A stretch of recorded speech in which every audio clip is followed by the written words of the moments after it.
Hello दोस्तों, नमस्कार।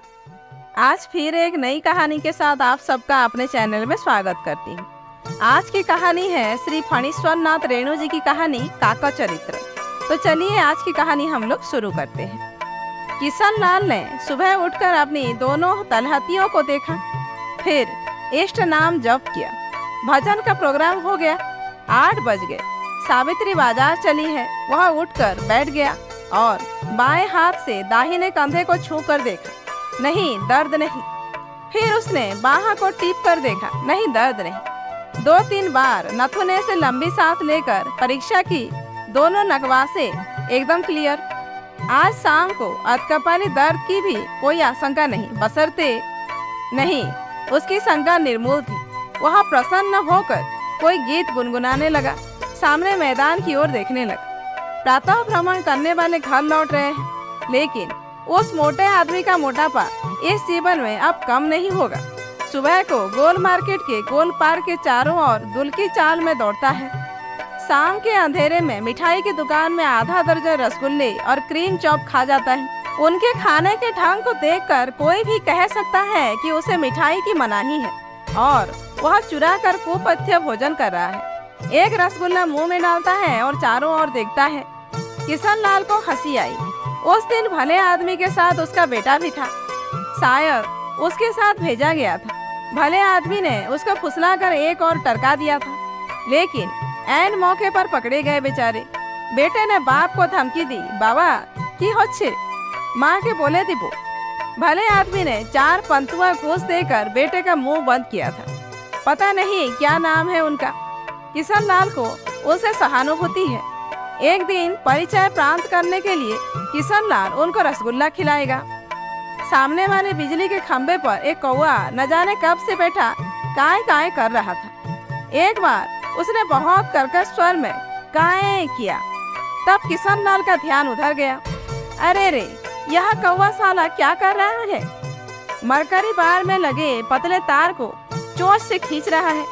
रात को अंधेरा छाया रहेगा, कई दिन तक अंधेरा रहेगा, शायद महीनों। फिर किसी दिन किसी को ख्याल होगा तो तार जुड़ेगा और रोशनी होगी घर के सामने। रात में महीनों अंधेरा छाया रहेगा। साला कौवा भी तोड़फोड़ करता है, सेबेटाज करता है। किशन लाल ने पहले मुंह से हाथ से घुस करके उसको उड़ाने की चेष्टा की, लेकिन कौवा उसी तरह काय काय करता रहा और रह कर तार को चोंच से खींचता रहा। इस बार तोड़ ही देगा। रसोई घर किशन लाल ने इधर उधर देखा। आसपास कोई ढेला कंकड़ नहीं। वह रसोई घर में घुसा, कोयले का एक टुकड़ा हाथ में लिया, फिर रख दिया। कोयला दिन दिन महंगा होता जा रहा है। उसने तरकारी की डाली से एक आलू निकाला, फिर रख दिया।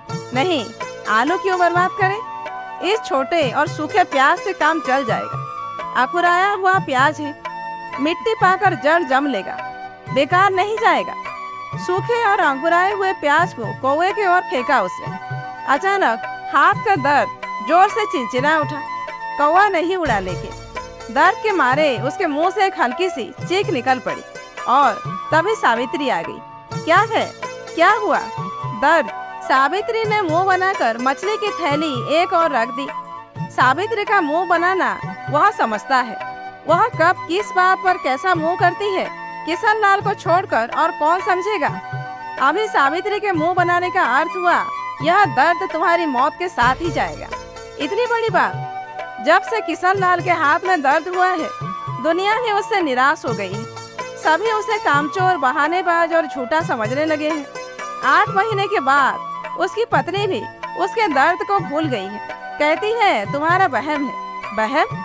कोई शौक से महानारायण तेल क्यों मालिश करेगा भला, जिसकी गंध से दुनिया के सभी जीव जंतुओं को उबकाई आती है?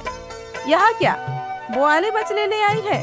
बोआली खाने से पुराना दर्द भी उभर आता है। यह क्या उसकी पत्नी नहीं जानती, अथवा जानबूझकर ही ले आई है? उसने झुंझला कर पूछा, यह बोआली मछली कौन खाएगा? सावित्री चूल्हा सुलगा रही थी। उसने कोई जवाब नहीं दिया।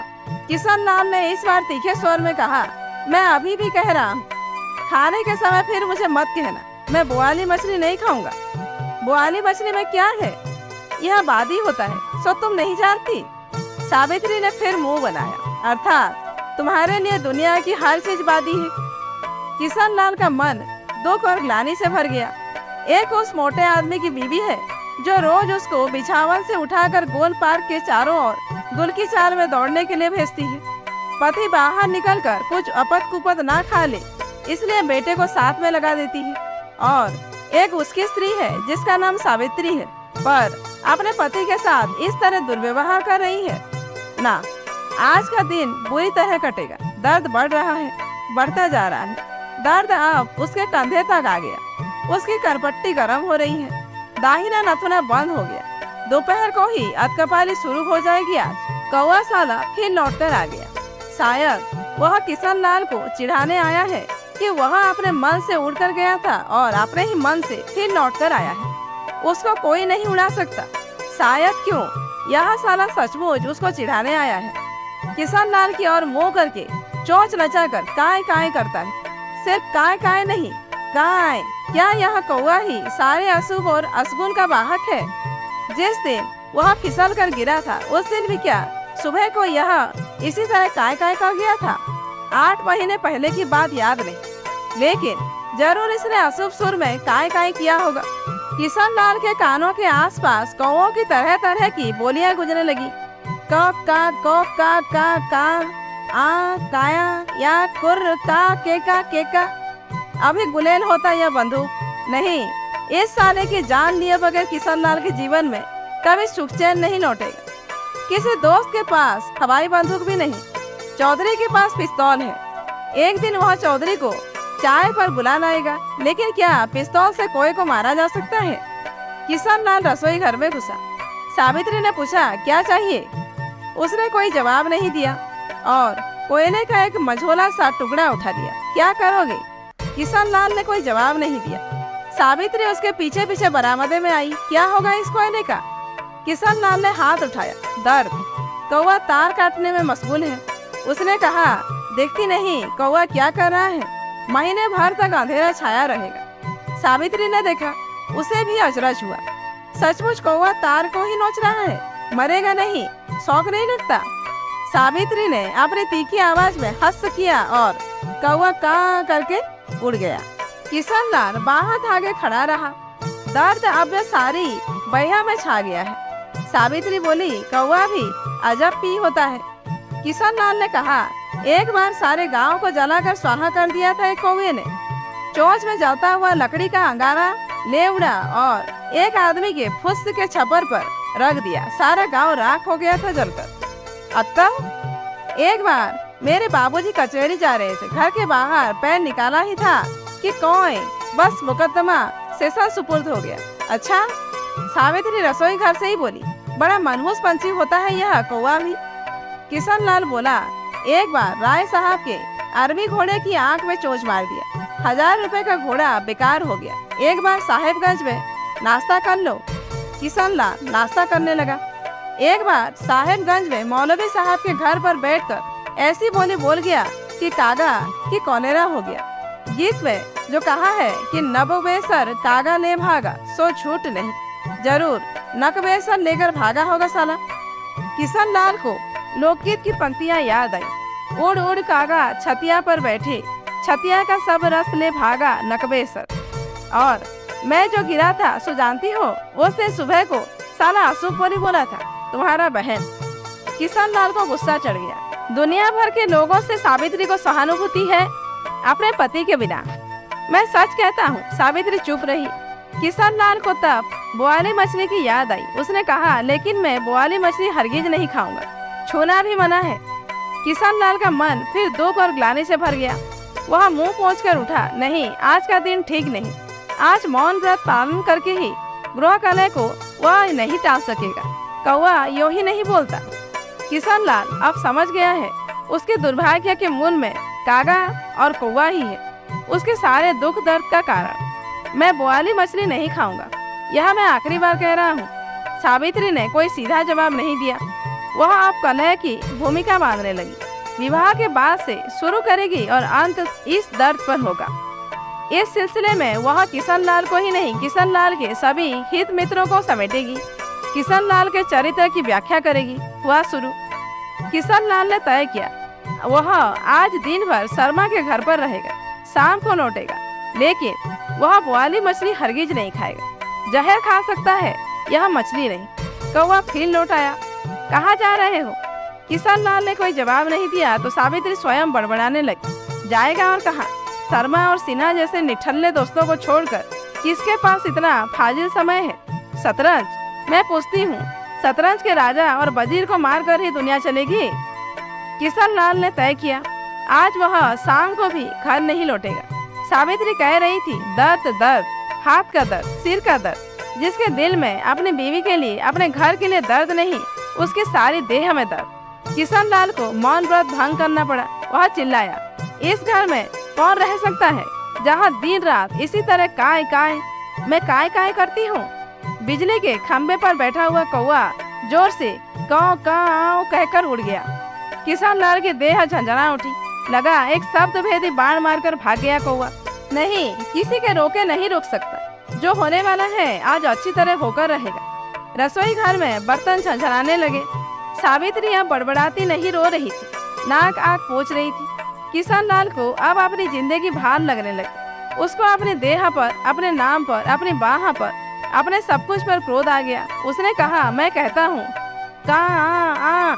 दरवाजे पर किसी ने असभ्यता पूर्वक दस्तक दी। कहाँ? दरवाजे की कुंडी जोर से खड़खड़ाई। किशन लाल सिर तोड़ देगा। जो भी हो, इस तरह किसी भले आदमी के घर की कुंडी खटखटाई जाती है? कहाँ? क्या है? Express delivery. किशन लाल ने गुस्से में शानदार दस्तखत कर दिया। पियोन सलाम करके चला गया। पत्र पढ़कर किशन लाल चीख पड़ा, सावित्री! क्या है? सावित्री रसोई घर से निकल आई। किशन लाल का चेहरा लाल हो गया है उत्तेजना के मारे। उसके होंठ थरथरा रहे हैं। क्या है? शुभ समाचार, खुशखबरी। खुशखबरी? देखो ना, पढ़ लो खुद। कहाँ?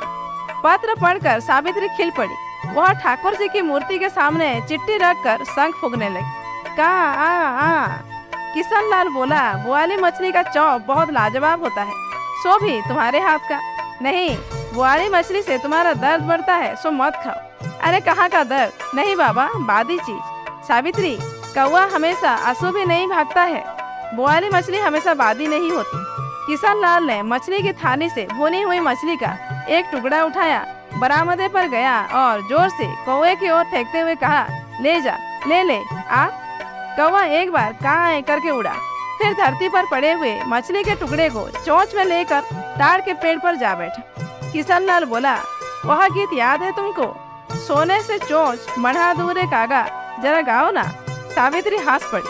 किशन लाल जिद करने लगा, डार्लिंग सुनो ना, इधर जरा। सच कहता हूँ सावित्री, तुम बहुत सुंदर लग रही। किशन लाल बरामदे में आया, बोला, अभी नहीं, चौप बनने दो, पूरा चौप खिलाऊंगा आज तुझे। तो दोस्तों, आज की कहानी यहीं पर खत्म होती है। कहानी कैसी लगी कमेंट करके जरूर बताइए। अच्छी लगी हो तो एक लाइक कीजिए, जानने वालों को शेयर कीजिए और ऐसे ही वीडियोज आगे देखने के लिए मेरे चैनल को सब्सक्राइब करना मत भूलिए।